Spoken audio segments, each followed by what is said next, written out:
વડોદરામાં ટ્રાફિક સુધારવા મુકાયેલા સ્પ્રિંગ કેટલનો પ્રયોગ ફ્લોપ, અનેક સ્થળોએ તૂટી ગયા. વડોદરા શહેરમાં ટ્રાફિક વ્યવસ્થાને વધુ સુચારુ બનાવવા અને ડાબી તરફ વળતા વાહનોને સરળતા રહે તે હેતુથી પોલીસ અને મહાનગરપાલિકા દ્વારા વિવિધ 4 રસ્તા પર મૂકવામાં આવેલા સ્પ્રિંગ કેટલનો પ્રયોગ હવે નિષ્ફળ સાબિત થતો જોવા મળી રહ્યો છે. અનેક સ્થળોએ આ સ્પ્રિંગ કેટલ વાહનોની ટક્કરથી તૂટી ગયા છે, જ્યારે કેટલાક સ્થળોએ ટ્રાફિકની સમસ્યા વધુ ગંભીર બન્યાની ફરિયાદો પણ સામે આવી રહી છે.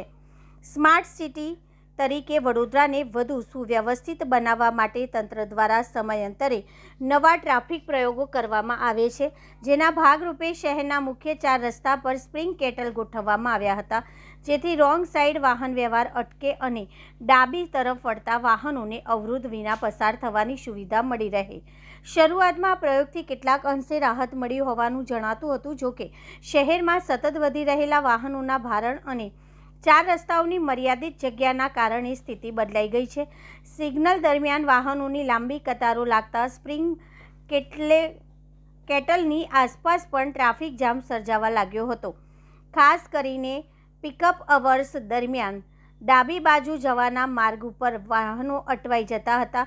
આવી સ્થિતિમાં વાહન ચાલકો દ્વારા થયેલી નાની ભૂલો અથવા જગ્યા ઓછી હોવાના કારણે અનેક વખત સ્પ્રિંગ કેટલ સાથે વાહનો અથડાઈ રહ્યા હતા. પરિણામે શહેરના અનેક 4 રસ્તા પર સ્પ્રિંગ કેટલ વાંકા વળી ગયા છે અથવા સંપૂર્ણપણે તૂટી ગયા છે. સ્થાનિક વાહન ચાલકોના જણાવ્યા અનુસાર ટ્રાફિક વ્યવસ્થા સુધારવાના હેતુથી કરવામાં આવેલો આ પ્રયોગ વ્યવહારમાં એટલો અસરકારક સાબિત થયો નથી. કેટલાક સ્થળોએ તો સ્પ્રિંગ કેટલના કારણે માર્ગ વધુ સાંકડો બનતા ટ્રાફિકની સમસ્યા વધ્યાનું પણ જોવા મળ્યું છે.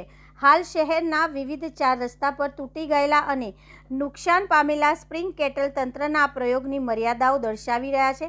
હવે તંત્ર આ અંગે શું નિર્ણય લે છે અને ટ્રાફિક સમસ્યાના કાયમી ઉકેલ માટે કયા નવા પગલાં ભરે છે, તેના પર સૌની નજર મંડાઈ છે.